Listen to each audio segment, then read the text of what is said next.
Fraser Sutherland joined the senior team in the Humanist Society of Scotland as Campaigns and Communications Manager in March 2017. It would prove to be a lively experience from the start, and he found himself managing a campaign to remove the voting rights of those religious representatives on local authorities who, though unelected, had been entitled to vote on a wide range of decisions made about schools. This campaign would prove successful, and the practice ended in 2019. In May of that year, Fraser took over from Gordon McRae as the CEO of the Humanist Society of Scotland, and he continued with a broad programme on behalf of the HSS since then. In particular, Fraser has been very active in fighting the blasphemy laws in Scotland. Now, to be clear, before 1825, blasphemy was punishable by death in Scotland, but it remained a serious offence up to the present day. Now, in 2021, and in no small part thanks to the HSS's campaign, I understand that the Scottish Parliament voted in March this year to repeal the law entirely. So well done, Fraser, and the HSS, and welcome to Humanistically Speaking. Your first. Thank you very much. Thanks for having us, David. Right. Can we start by asking you a little about your background, Fraser? What age were you when you decided that you were a non-believer, and how did you find out about humanism? At what point did you decide you were a humanist? Yeah, I suppose growing up, I was always someone who thought in a kind of rational way. I don't really ever recall having anything else other than thinking in a kind of free-thinking way. And I think part of that was due to the education system and, you know, the RME curriculum even being something that was inclusive and not pushing a particular viewpoint, not pushing a particular religion, as obviously had been in some cases in the way in the past. And certainly by the time I was at school, it wasn't quite so bad, or certainly the schools that I went to was actually quite inclusive of non-religious beliefs, and it has only improved since then as well. When did I first become aware of humanism? Was actually attending a humanist wedding, attending my sister's humanist wedding in Scotland, and that's when I first became aware of humanism as an actual life stance. And it was quite interesting because when the person at the beginning of the ceremony discusses about this is what humanism is, this is what it means, and this is what we do, I thought to myself, well, that sounds very much like what I think. You know, I'd never come across this label, I'd never really understood what it was. I suppose atheism, agnosticism didn't really quite say what you were. It just kind of said, well, didn't believe in God. So there was this helpful label that actually better described. And then when I went on to work on a few other issues in my working life, so I worked a lot on funeral poverty for Citizens Advice Scotland, and I came across people who worked in the society at that time and the work that they were doing on that issue as well. And it was at that point that I kind of got involved in becoming a supporter of the organisation, and then ended up being employed later as well. I understand exactly what you mean about humanism. You know, for me, humanism is a way of, it's more than just no faith. It's about using an alternative method of living your life. It provides the rules and framework for living your own life as an atheist. So humanism is a very, very important aspect of my lifestyle, and I think lots of other people. But you said that you worked alongside, or you met a lot of committed humanists along the way, but there is a difference, isn't there, between somebody who becomes a humanist and somebody who becomes active. There are loads of humanists, but there's not that many that become active. What motivated you? That's true, that is true. I think that, you know, there's a lot of people who come under this kind of umbrella of humanism, is probably the best way to describe it.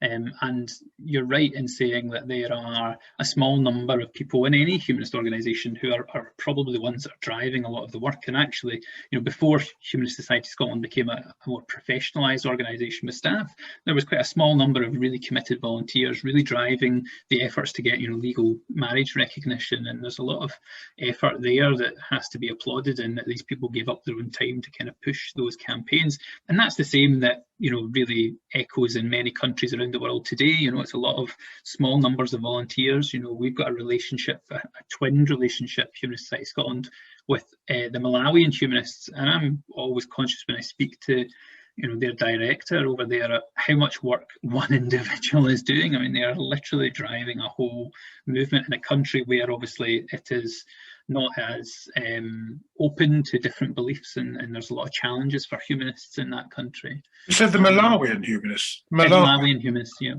So interesting. we've had a twinning relationship with them for quite a number of years. One of our long-term member of ours, Bob Scott,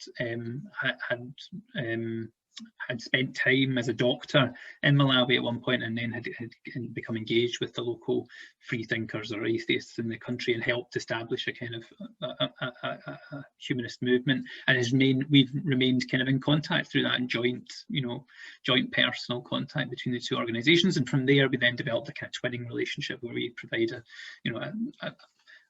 a small amount of money every year, but just some funds to help fund their work, particularly around the anti-witchcraft violence work that they do. So you might have seen a lot of the stuff that Leo from the Nigerian Humanists has been involved in this kind of, there's a lot of people accused of being witches, and witchcraft is still quite a common thing of people to be accused of. And so, like I say, the Malawian humanists are quite involved in pushing back against that. Yeah, that's fascinating, because Leo Igwe is going to be one of the people that we have interviewed, and he's going to be in the next issue. So you've hit the nail on the head there. So would you say the environment for humanists is similar in Malawi as it is for Nigeria? I would say so. I think there's different challenges. Obviously in Nigeria, particularly in the north of Nigeria, and I don't claim to be an expert at all, but from what I've read and understood, obviously the blasphemy laws are a particular challenge, and we know that Mubarak Bala's case, and his horrific situation that he's now been held for well over a year without trial or without any notable charge even. So it's a disgraceful situation. I don't think that it's there's clearly not that kind of level of repression that exists in Malawi, but there are still repressions in terms of LGBT rights and other rights that are not the case in other countries, obviously. So there's still a lot of challenges, and they do a lot of good work in terms of speaking up in favour of science and stuff like that as well, particularly with the COVID outbreak. And there's been some kind of misinformation and stuff, and they've tried to be at the forefront of trying to push trust in science amongst communities as well, which is good to see. Well, I hope there's something that Humanistically Speaking can do to in support of that. I think it's we need to look in those countries. But can I just come back to just one other personal question for you, Fraser? You joined the HSS as Campaigns and Communications Manager in March 2017, but you have a background in public service and citizens' advice in the Scottish Parliament. Do you see your senior role in humanism as a natural development of that background, or is it something entirely different to you? I think so. I think, when I came to the Humanist Society, the work I was doing was on campaigning work, and that's a huge proportion of what I was doing at Citizens Advice. Most of that was around consumer rights and fighting for consumer rights. The big issues were things that talks about funeral poverty, but payday loans was another one. I did a lot of work around consumer credit and the issues that people had with consumer credit. And so this was a change in focus, clearly, to more human rights focused work rather than specifically consumer rights. But at the end of the day, you're advocating on behalf of people, you're making a case to government, you're advocating for change. So that there's similarities there in the approach that you have to take in engaging with politicians, that I could bring those skills across. So yeah, I would say it is a bit of a continuation. It's just the focus on what you're campaigning on is slightly different. Just one other thing then, the HSS was founded quite recently, in fact in 1989. No, I was out of short trousers by then. But there was a British Humanist Association that had already been founded nearly a century earlier. So what was humanism in Scotland like before then? And why was it thought necessary to have a separate Scottish Humanist Association at all? Well, you'll appreciate if I tell you I was one at the time of its establishment. That's no excuse. I can't give you a direct entry into what what the reasons were behind. But what I can understand from reading some of the old minutes and stuff like that was there was an organisation, it was the Scottish Humanist Council, which was members of the British Humanist Association at the time, and they wanted to advocate what they foresaw, to be fair to them, in 1989, the devolution settlement coming in 1999. So 10 years in advance of that, and they wanted to be part of advocating at a devolved settlement level for, you know, secularism and humanism, particularly in the education sector. And actually, even pre-devolution, education governance and law was separate. It has been since the Act of Union. The legal system and the education systems have remained separate as part of the Act of Union. That was part of the agreement, and so they wanted to be quite influential at a local level, and they felt like a national organisation based in Scotland would help them do that. I think it's fair to say there's quite a lot of our members are members of BHA as well. You know, we work really closely with them on a whole variety of issues. So it's not like there's a competition, really. They cover other parts of the UK. We work with them in, for example, reserved matters that are not, you know, if it's something around foreign policy or something, we tend to let Humanist UK lead the way, because they've got the contacts, and it would be, you know, be useless us trying to replicate the issue when we agree on the same issues and we want to achieve the same things. So there's a good relationship there between ourselves and Humanist UK. It's just our focus tends to be more on, well, the devolved issues. I mean, I think that's very interesting. You're saying then that there are Humanist UK members in Scotland, and presumably there are HSS members in England. There are, yeah. We do get people who join from England, even though they're based in England. And we flag to them, you know, there is this organisation that you might want to join that's your local humanist organisation, but there's no reason for people not to be a member of both. We don't have a residency requirement that says you have to live in Scotland to be a member. We have, you know, we've got members from the United States, from Australia, New Zealand, you know, all around the world. There's people who are members of HSS. So it's not for me to say you're not allowed to be a member, and we're more than delighted to have people from all around the world. So, I mean, clearly you collaborate a great deal with Humanist UK. Yep. I think from what I've learned in the past, what experiences I've had in the past, that collaboration has improved them, because I don't think there was a lot of collaboration 10 years ago. Possibly not.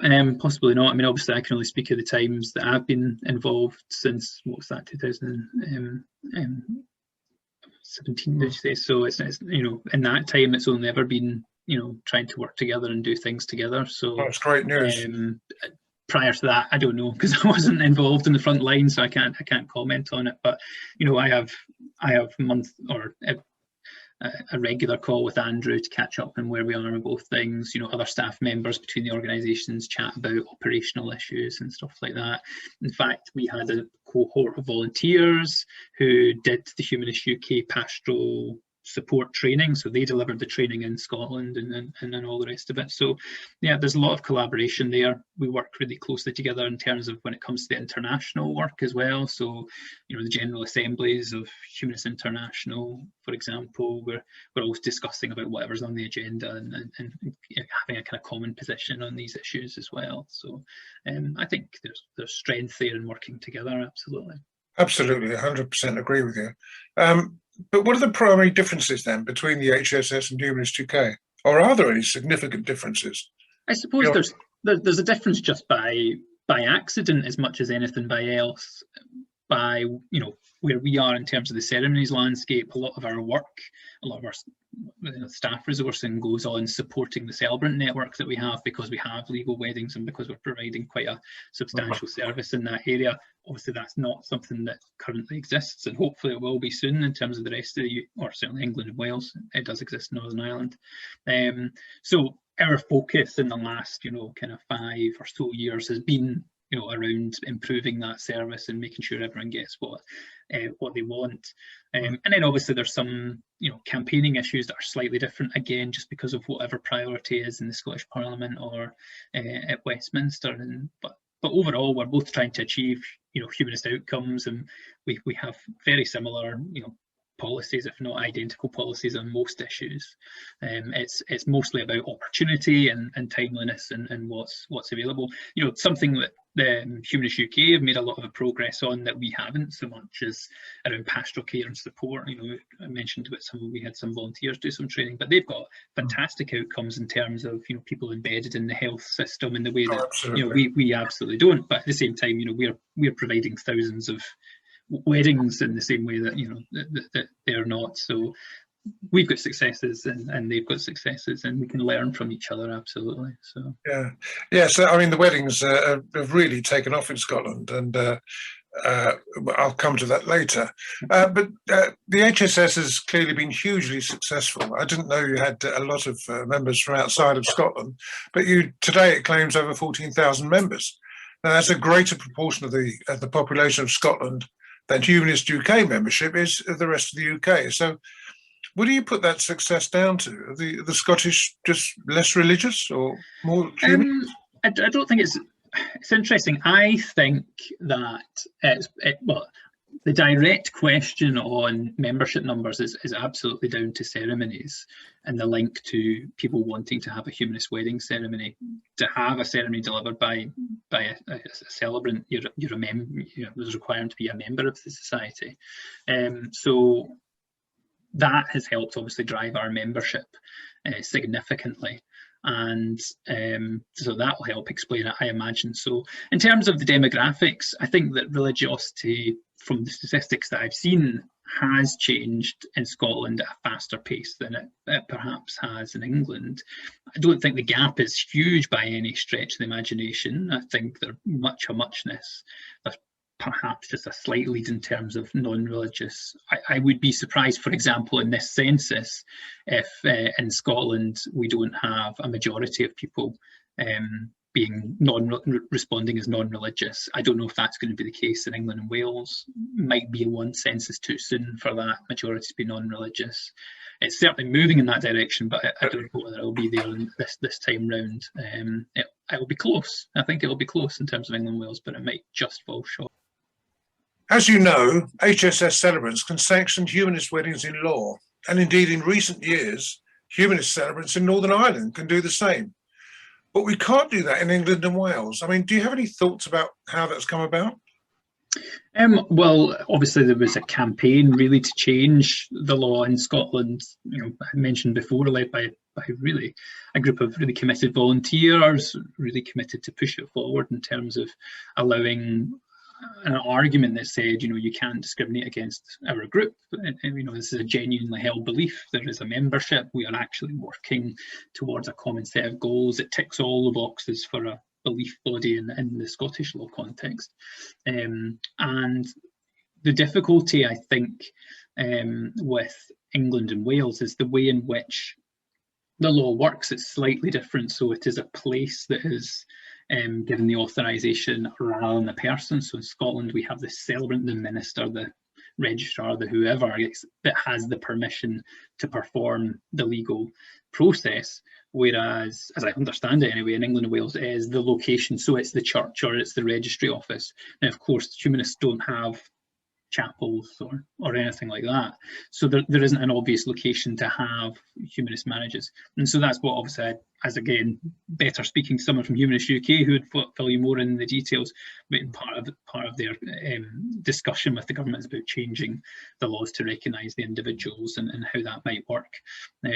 So the argument in Scotland was essentially, you know, we're a genuine belief group. We are working towards, you know, genuine issues and looking after people, and we share a common philosophy, and so we should be allowed to carry out weddings. And, you know, from that initial period, we had an initial kind of registration that was temporary, and then we were allowed to be, you know, kind of given a longer authorization period, and then we were actually written into law as what's called a prescribed body in Scotland. So we've got kind of not forever permission, but certainly a more robust permission. We're actually wrote into an Act of Parliament, so we would have to be revoked by an Act of Parliament for that to be taken away from the Humanist Society.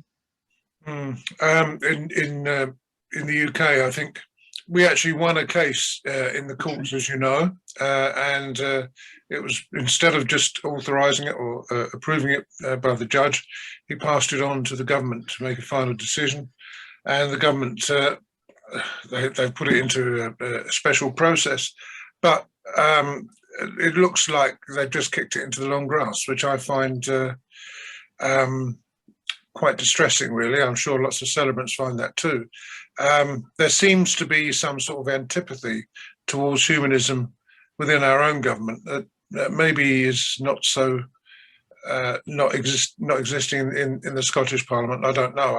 I get the feeling that they're more open-minded there. I think so. I think the other thing as well is that what I've noticed even in the last couple of years, we found ourselves being more involved by the government. You know, the government have kind of taken Humanist Society more seriously, if you like, and actually quoted our opinion and wanted to speak to us. You know, we get invited to give evidence to the Scottish Parliament more often than we would have done in the past. So I think, you know, there's a bit of a chicken and an egg. Yes, you know, you have to be a serious organisation in order to get the authorisation to be carrying out weddings, but that carrying out weddings has given us a platform that more people now know about humanism because they've been to a funeral, because they've been to a wedding. They understand the basics, okay? They don't fully understand necessarily everything about humanism. They understand this is a thing that exists and there are people out there that share this philosophy. And then that means when you come to have conversations with the government, they go, oh, I know, you know, my friend had a humanist wedding, or, you know, my dad had a humanist funeral. So they understand that there is this group of people working towards a humanist future, and that helps us get a bit of buy-in, I think, in terms of the politicians and the civil servants. Yeah. Well, look what happened to you. I mean, it was the fact that you went to a humanist wedding that introduced humanism to you, and it effectively changed things for you completely. Exactly. Absolutely. But I wouldn't be surprised. I wouldn't be surprised to find out that Nicola Sturgeon was a member of the Humanist Society of Scotland. But I'm not expecting you to answer that. Right, humanist weddings. Well, how are wedding celebrants actually licensed in Scotland? I mean, we have a process in England of licensing registrars. I imagine it's something similar. I mean, how is it done in Scotland? What's the procedure? It's quite, I mean, it's similar in a way, like I was mentioning before in the last answer.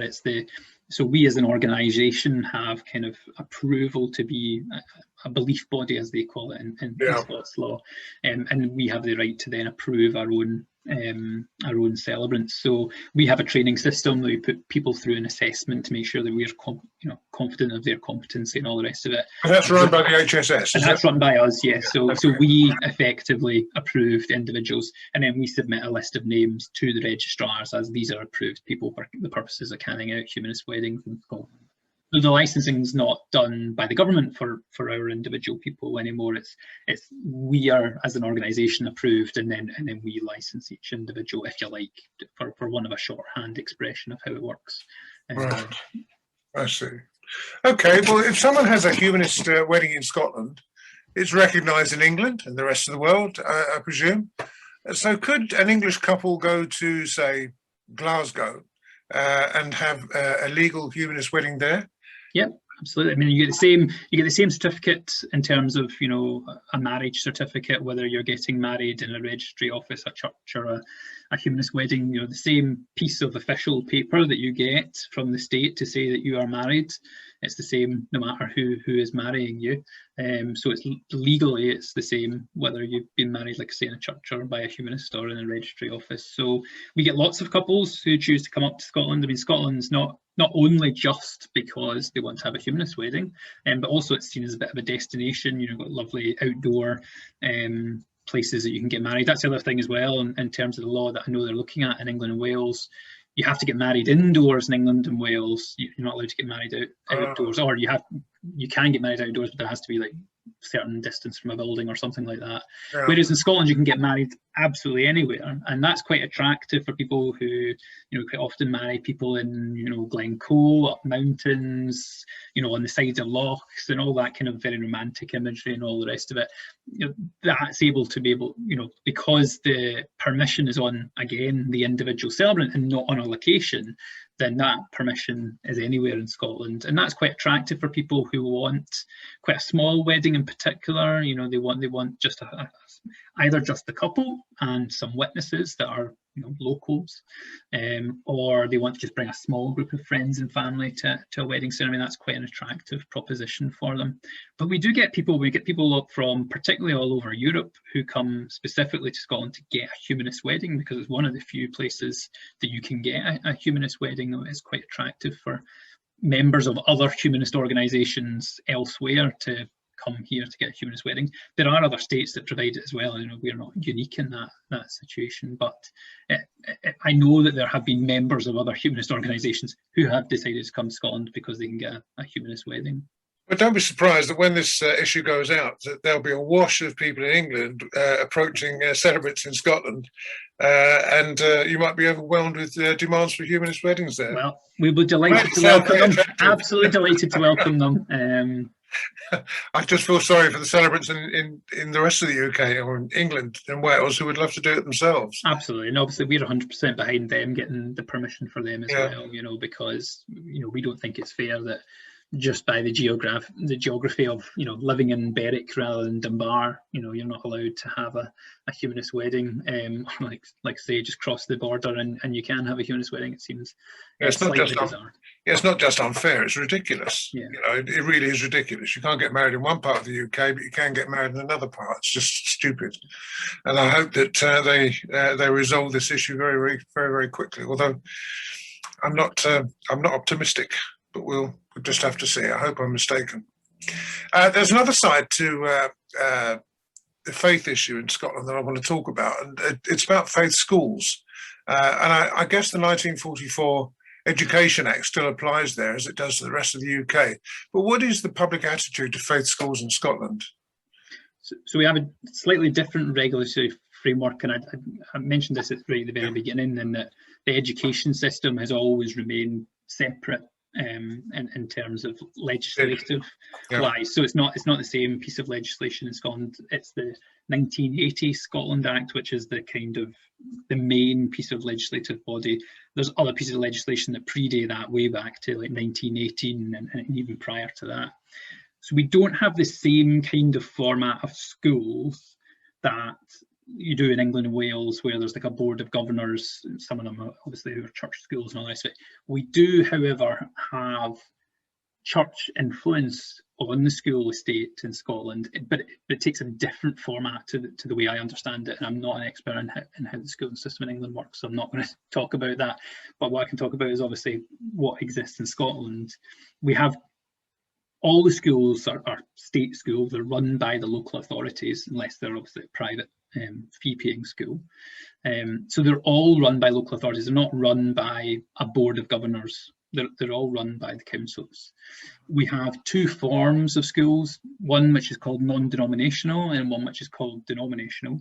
Within denominational, the vast majority of them are Roman Catholic. There are a few Episcopalian schools, and there is one Jewish school in Scotland, and the rest are what's called non-denominational. However, there's still influence in how those are run, particularly on religious observance, which is acts of worship during the school day.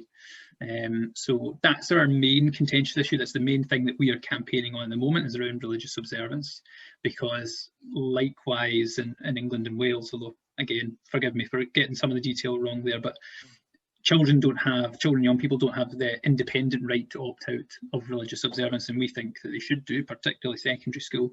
Children who are able to form opinions about all sorts of things, it seems wrong to me that we say, no, you must go to church on Easter, you know, just before Easter, just before Christmas, because that's the done thing, that's the thing we've always done, and it, you know, it doesn't feel like that is compatible with the kind of modern environment that we've created, where we are equally respectful of people's differing faiths and beliefs, and there is a growing community of people in Scotland who follow other faiths other than Christianity. So it seems odd then to assume that everyone who attends schools must be, if they're in a non-denominational school, it tends to be Church of Scotland Protestant churches, and if you're in a denominational school, it'll be a Catholic school, a Catholic church, and that's not reflective of modern Scotland at all. I talked about the vast majority of people in Scotland are non-religious. They self-report themselves as non-religious. So the reason we have this harks back to the establishment of state schooling, and because prior to state schooling, it was something that was provided for by the church. You know, the church ran the schools, and when they handed over the schools at the time, so late 1800s, and then in terms of the Catholic schools, 1918, there was an agreement between the state and the church that the church would still have influence over, you know, certain aspects of ethics and values, not so much the education, but certainly the kind of ethos of the school. And so that's legitimately, that's why they still have an influence over what happens in schools. And we think that, you know, over 100 years as time has moved on, Scotland looks very different to what it did in 1918. You know, we don't have everyone going to church on a regular basis like we did back then. So it's wrong to say that, well, because this applied in 1918 or 1870 something, it should just be the same as it is now. And I don't think that's a robust argument at all. So children should be able to opt out of compulsory religious observance, in my opinion, and that's still the case today, that it is still compulsory for them to attend unless their parent opts them out, which is an interesting thing. But obviously not all parents want to opt their children out, and they're also meant to be given a worthwhile, meaningful alternative if they are opted out, and that we know that doesn't happen from parents who speak to us. They're put in the school office, for example. They're, you know, told to colour in a book or something. That's not a worthwhile, meaningful alternative. There should be some kind of ethics class, and obviously it would just be better if we moved the focus away from religious observance overall to something a bit more inclusive, which is what we try to encourage through a model called Time for Reflection, which is what we try, what the Scottish Parliament has at the beginning of every week. Rather than having someone to say prayers like they do at Westminster, they have a period of time for reflection where someone comes and talks. Sometimes it's a religious leader, sometimes it's a community leader, sometimes it's been humanists, and they give a short, you know, few minute speech. But importantly, it's never leading an act of worship. It's just kind of expressing a view. I suppose a bit like what's on the radio, even though humanists are also excluded from that on Radio 4. But it's kind of meant to be a thought-provoking exercise rather than an act of worship. And that's what we've tried to encourage the government down that line. But it's still a sticking point and not something we've got them to move on yet. But I am sure we will get there. I think a lot of non-believing parents allow their children to carry on going worshipping in schools because they don't want their child to be singled out, separate from the rest of the schools. But I remember from my school, we had one Jewish lad, and there was another boy, actually a Scottish lad, I seem to remember, both of whom were excluded from the worship. And we held those two in awe. Because we wanted the same. We didn't want to be involved either. And we thought, what was special about these kids? And they were rather proud of it. They were rather boastful, I remember. I absolutely agree with you. I think, why do we keep wanting to push these sometimes, frankly, silly ideas onto children? I don't know. But anyway, it's also just, you know, it's not reflective of society. I mentioned that, you know, people don't go to church in the numbers that they did. They don't even self-identify as religious in any meaningful number now, unless it's the older generation or still more. Vast majority would say they were Christian. But if you look at demographic surveys, hopefully the census data will break this down in good detail. You look at young people, you know, under the age of 30. I mean, it's less than 20%. It's even less than that in some cohorts who would say they are any religion. So it's quite amazing then to take that group of people, which is, you know, young people at secondary school in particular, and children at primary school. But I'm particularly conscious of the ones in secondary school, and say, we're going to force you to go along to this act of worship, even though the overwhelming majority of you have said you're not religious. It seems quite bizarre that we kind of still do that. I don't want to wander too much off the point, but listening to you makes me wonder about the famous Celtic Rangers sort of division, Catholic and Protestant. Is that weakening, do you think? I think there is still a significant issue with sectarianism. There's no doubt about it. How much of that is genuinely being driven by religious intolerance and how much of it is just genuinely people being horrible to one another, with want of a better phrase. It's questionable, I think. I think it is questionable, because I don't see, in the same way that perhaps in the past religious organisations actually stoked up division amongst themselves. That's not the case. The Church of Scotland are not involved in whipping up opposition to Catholics, as they actually once did and are historically on record as doing. That's not reflective of what happens today. So it does. The flashpoint does associate around football matches. There's no getting away from that. There is a lot of flashpoints around that. Some of it has also become interestingly attached to the independence debate as well. Those seen as being, or some people see it as people who are more likely to be in favour of the Union, are more likely to be Rangers fans and Protestants, and that's all kind of tied up in the idea of unionism and what unionism means. And then there's maybe a softer approach to in favour of independence for people who are seen as Celtic fans and all the rest of it. And that's quite a lazy assumption, because of course there are people on both sides of football, the rivalry, who are on both sides of that debate. But there seems to be something coalescing around that, certainly in the more, what I would say, die-hard groups. The more vocal people would use that kind of division, which is interesting, because it's not necessarily something that we would want to encourage. That kind of sectarian division in politics as well. It's quite a dangerous thing to be combined. But there's still a lot of, when the kind of hate crime statistics come out and the charges that have been brought, there's still a significant amount of, particularly anti-Catholic crimes that are committed, where people are targeted for being viewed as a Catholic or being associated as somehow being Catholic, be it churches or chapels being targeted in particular. So there's definitely still a significant problem there. What's driving it is, is the big question. I would say it's generational. It's not schools that are teaching it. It's not, I can't see religious organisations being out there in the pulpits preaching it. So it's got to be generational. It's got to be intergenerational. It's within families that are kind of building this kind of hatred of the other, if you like. And that's a big challenge for any society to undo. I don't think it's as endemic as it once was, but it's still a big problem. And the answer for me is education. The only way you're going to solve it is getting into young people and stopping that division sown when they're youngsters. Because otherwise, if they're growing up and that's what they're exposed to, it's really difficult. And the same as any kind of discrimination, it's really difficult to undo it once they're into their adulthood and to change those, that ideology in their head. So how do you think, humanism is going to pan out in Scotland over the next, say, 10 years? I mean, it looks like the next 10 years are going to be hugely important in the history of Scotland. You might well go independent. Well, if you do, well, I suppose the HSS is already there in a way. I mean, that won't make a lot of difference to you.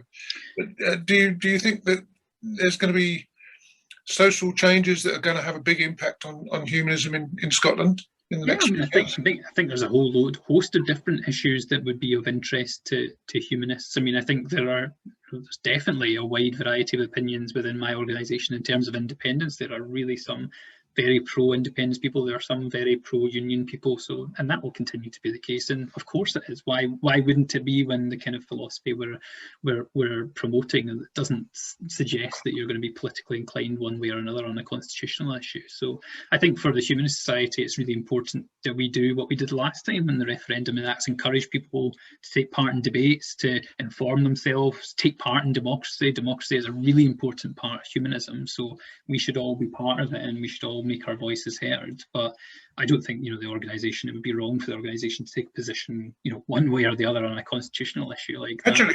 Actually, I think different opinions are a strength. I mean, I can tell you certainly within Humanistically Speaking, the editors have very, very different views. We frequently argue over those things and debate over those things, but we still make what we think is a good and readable magazine.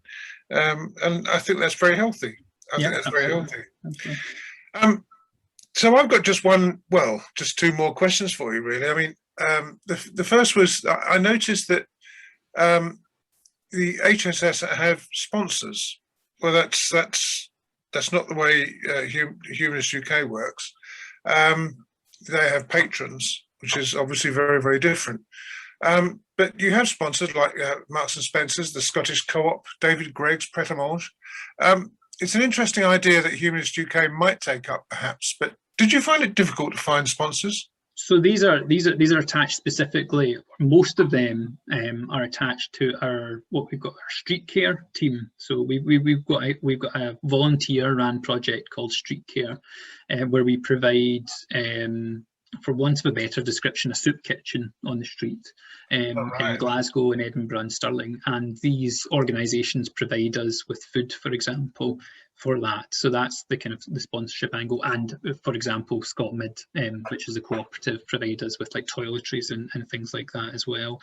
So that's where the sponsorship comes in. It comes with a specific project heading, essentially, that we're looking for supplies to provide people who, we do it on a non-judgmental basis. So it's literally people who present themselves to us. So we don't ask for proof that people are homeless, however you would assess that, but obviously the majority of people who would present as in need of help at that kind of point would be people who are struggling for one reason or another. And we try and work really closely with other organisations, other homeless charities, signpost people to the services that are there, whether that's NHS services, local authority services, other charity organisations who are much better placed to help people with the underlying issues as to why they might find themselves rough sleeping or otherwise in a challenging situation. So what do? You actually provide volunteers, you provide money, you provide food? So we have volunteers on the street and they provide, food. We might have some clothing, for example, that we can give out, particularly, a lot of people who present quite often ask for like clean underwear and socks in particular in the winter. So we kind of provide that kind of, it's not quite emergency provision, but basic necessities to people who present in that situation. I think what's the most important thing to learn is that there are a lot of services out there. There's a lot of provision out there to help people, but the challenge is that a lot of people who have found themselves, homeless or otherwise, have no trust whatsoever with a lot of authorities. There has been something in their life which means that they just will not engage with, local authorities, with health provision providers. Something has happened in the past, whatever that might be. And part of what we try to do is build up a level of trust between our volunteers who are there not to push any angle. We're not there to convert people to humanism. We're not trying to push anything on people. We're literally there just to have a chat, give them a cup of tea, a sandwich, and just to get to know them and try and build up that level of trust so that when we say, oh, by the way, we know these guys at this organisation and we can vouch for them. They genuinely want to help you. They don't want to, they're not trying to, bully you or harass you or anything like that. And so it's about trying to build up trust in some of those people who find themselves estranged from services, essentially. So that's what we're not trying to solve a lot of the problems that they have. We're just trying to provide that frontline, trust building exercise that then we can then signpost on people to more robust services that can help under the underlying conditions.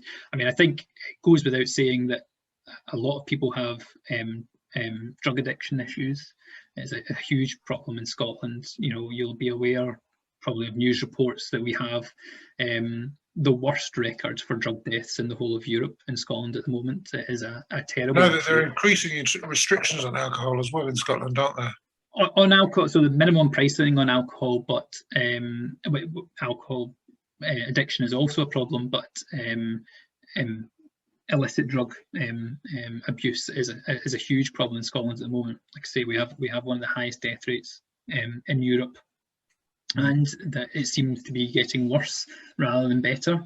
And that leads to people's lives becoming entirely chaotic. They get them, involved in the criminal justice system because they have shoplifted or, been involved in other criminal activity. And so there has to be an effort, I would say, by everyone. We can't just rely on the government, say this is the government's problem, you have to solve it. There has to be, everyone in society has to play a part in this.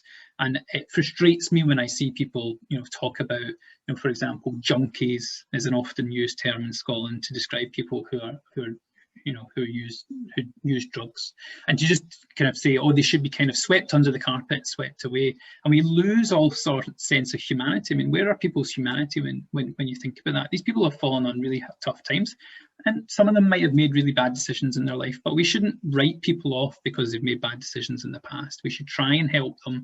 We should try and bring them back in to find support, because actually a lot of these people want support, they want help, but the addiction issues that they have become so consuming to their whole life that they just can't see. They just can't see anything else other than the drugs that they're dependent on, and it's a real big problem in Scotland. And it's going to take a mammoth effort. You were talking about independence, but I think that this issue is going to take a mammoth effort over a decade to sort out, if not longer. I mean, I absolutely 110% agree with your sentiments. I mean, we've got to treat these people with compassion. And the object isn't just to feed their bellies for the day or give them shelter for the day. It's to give them, it's to help them re-establish themselves in the wider community in real life. The rest is just, well, actually, in a way, the rest just feeds it, really, because they're not being given a chance to get themselves together. They all have different individual needs. And you spoke to me earlier about the Humanist UK being further down the road on pastoral care than you, but clearly you're performing pastoral care in the cities in Scotland already to a large extent. I suppose it's a different model slightly. Obviously, I mean, the focus of Humanist UK is certainly around that kind of,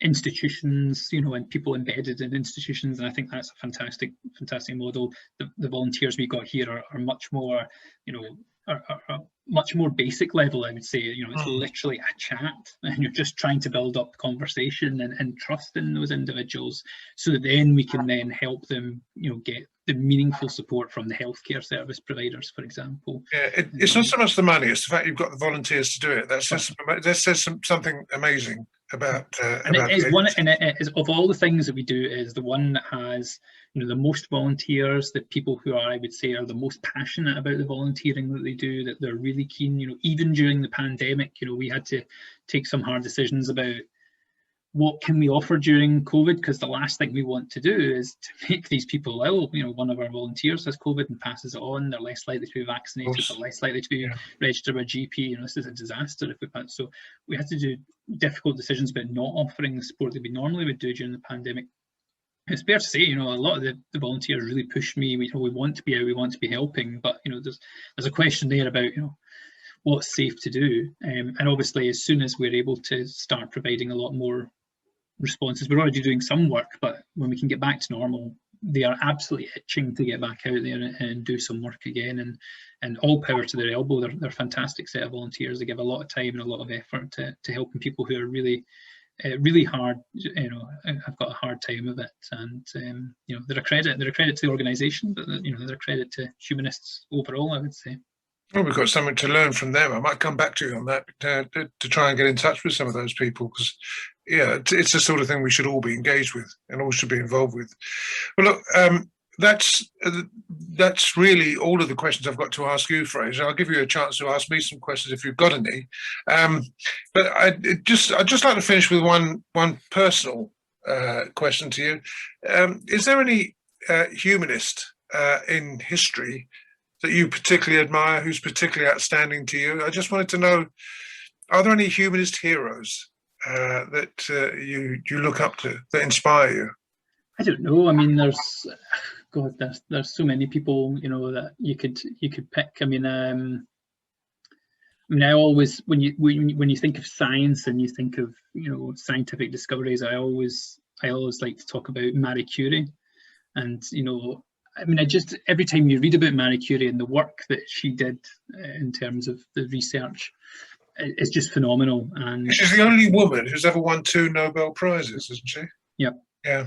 And and just the idea now, obviously all they didn't know at the time, but the fact that she used to carry around, radioactive material in her pocket and stuff, and I know that obviously eventually that killed her, but it's phenomenal effort and hard work and sheer determination to improve our understanding of radioactivity, how that can be used in medical application. I think is a phenomenal